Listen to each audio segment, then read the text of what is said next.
Kita semua, Om Swastiastu, Namo Buddhaya, Salam Kebajikan, Salam. Yang saya hormati rekan-rekan media, pada hari ini kami akan menyampaikan beberapa update hari Kamis tanggal 16 Juni 2022. Yang pertama kami sampaikan terkait gangguan Kamtibmas tanggal 15 Juni 2022. Secara umum, tren gangguan Kamtibmas mengalami penurunan sebanyak 136 kejadian atau 10,45%, yaitu pada hari Selasa tanggal 14 Juni 2022 sebanyak 1.301 kejadian, sedangkan pada hari Rabu tanggal 15 Juni 2022 sebanyak 1.165 kejadian dengan rincian kejahatan sebanyak 1.139 kejadian, kemudian pelanggaran tindak pidana ringan ada 12 kejadian, selanjutnya bencana sebanyak 2 kejadian, dan gangguan terhadap ketentraman atau ketertiban sebanyak 12 kejadian. Kemudian untuk tren kejahatan secara kuantitas mengalami penurunan sebanyak 99 kasus atau 8%. Pada hari Selasa tanggal 14 Juni 2022 ada 1.238 kasus, sedangkan pada hari Rabu tanggal 15 Juni 2022 ada 1.139 kasus. Apabila dilihat dari tren jenis kejahatan yang menjadi catatan kepolisian, ada 5 kasus yang jumlah kejadiannya tertinggi. Yang pertama adalah pencurian dengan pemberatan sebanyak 76 kasus, kemudian narkotika ada 50 kasus, curanmor roda 2 ada 28 kasus, kemudian pencurian dengan kekerasan atau curas dan penganiayaan berat atau anirat masing-masing sebanyak 6 kasus. Kemudian terkait hasil pelaksanaan operasi patuh 2022 H+3 berdasarkan laporan harian Posko pelaksanaan operasi patuh 2022 Polda Jajaran pada hari Rabu 15 Juni 2022 sebagai berikut. Yang pertama, jumlah penindakan pelanggaran lalu lintas sebanyak 40.606 penindakan dengan rincian penindakan secara etle sebanyak 6.484 penindakan dan teguran sebanyak 34.122 penindakan. Kemudian yang kedua, selama pelaksanaan operasi patuh 2022 terdapat data kecelakaan lalu lintas sebanyak 190 kejadian dengan jumlah korban meninggal dunia sebanyak 24 orang, luka berat sebanyak 16 orang, dan luka ringan sebanyak 236 orang. Adapun kerugian material sebanyak 252.750.000 rupiah. Kemudian dapat kami sampaikan update terkait kasus Kampung Kurma.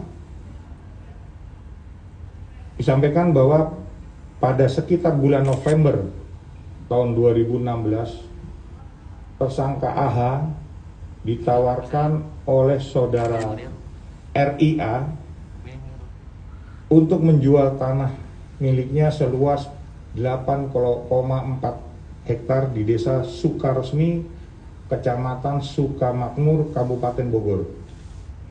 Kemudian tersangka AH memiliki ide untuk menjual tanah tersebut secara kafling, yang kemudian sekitar bulan Desember 2016 AH mendirikan perusahaan PT Kampung Kurma Jonggol yang berdomisili di Sukaraja, Kabupaten Bogor, dengan legalitas dan kepengurusan AH sebagai direktur dan saudara RI sebagai komisaris.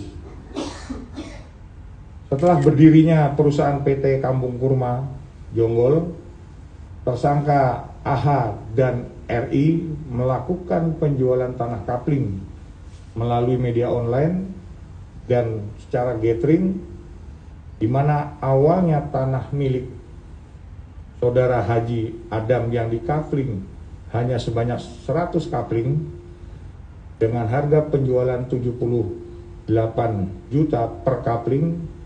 Namun setelah diadakan acara gathering dan promosi online, permintaan kapling mencapai 700 kapling, sehingga tersangka AH dan RI mempertimbangkan perusahaan Kampung Kurma dengan mendirikan beberapa perusahaan Kampung Kurma lainnya, di antaranya PT Kampung Kurma Cirebon, PT Kampung Kurma Jasinga, Cipanas Kurma Berkah, PT Kampung Kurma Sirna Sari, PT Kampung Kurma Sultan Saladin, dan PT Kampung Kurma Banten Berjaya.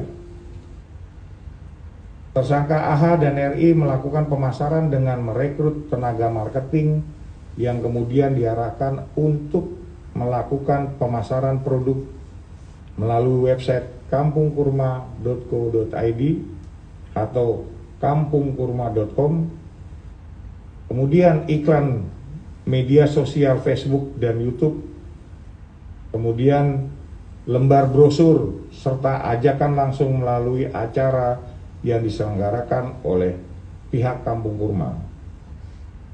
Dari hasil pemeriksaan tersebut, tersangka AH dan RI telah melakukan penjualan tanah kapling kepada 2.825 konsumen dengan total nilai kerugian sebesar 333.946.276.000. Adapun proses pembelian tanah kapling perusahaan Kampung Kurma sebagai berikut.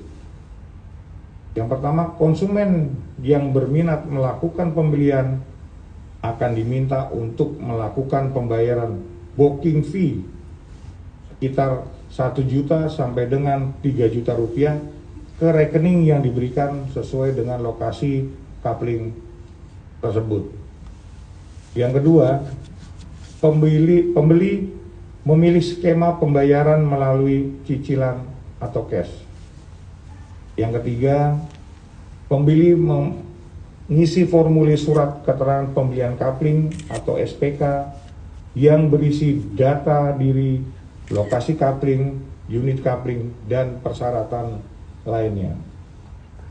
Kemudian yang keempat, melakukan pembayaran sesuai dengan skema pembayaran yang dipilih ke rekening yang diberikan sesuai kapling yang dipilih.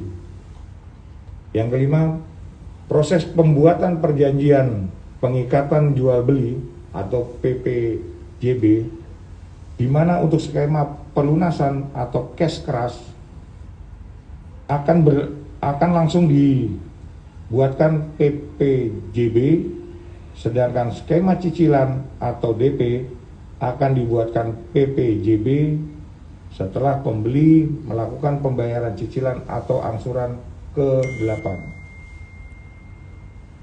Tanah kapling yang telah dijual oleh tersangka AH dan RI belum menjadi milik AH maupun perusahaan Kampung Kurma, namun masih berstatus milik orang lain yang akan dibebaskan melalui mitra pembebasan lahan yang bekerja sama dengan AH.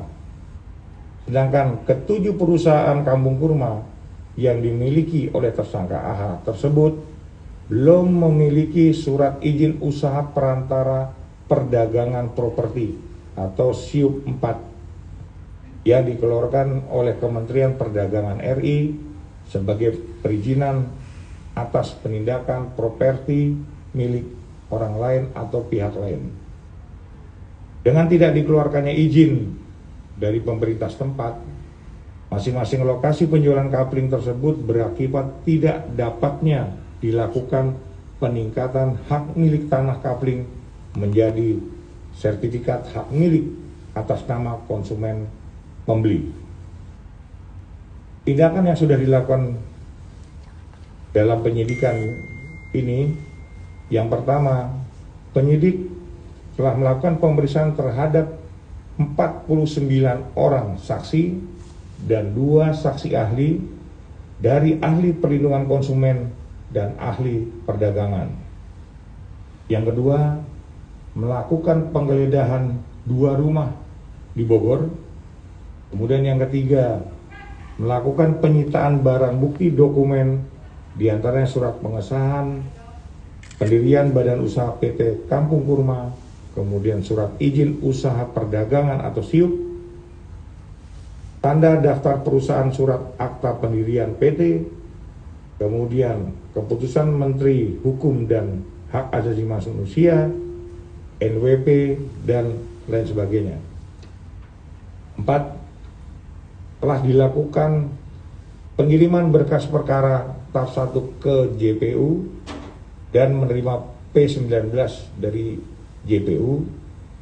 Yang kelima, penyidik melakukan pemenuhan petunjuk P19 JPU berupa pemeriksaan tambahan terhadap para saksi, para ahli, dan tersangka serta penyitaan barang bukti lainnya.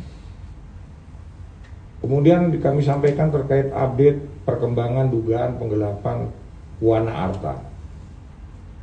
Berdasarkan surat R/LI/51/3 Romawi/Res P1.24/2022 Ditpideksus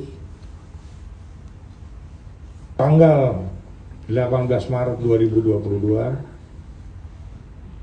penyidik telah melakukan langkah-langkah penyelidikan antara lain pengumpulan bahan keterangan dari 57 orang, 40 orang pemegang polis, 14 orang agen, dan 3 orang direksi. Dan sampai saat ini penyidik masih melakukan penyelidikan terhadap laporan tersebut. Demikian yang dapat kami sampaikan. Terima kasih. Assalamualaikum warahmatullahi wabarakatuh. Om Santi Santi Santi Om. Salam presisi.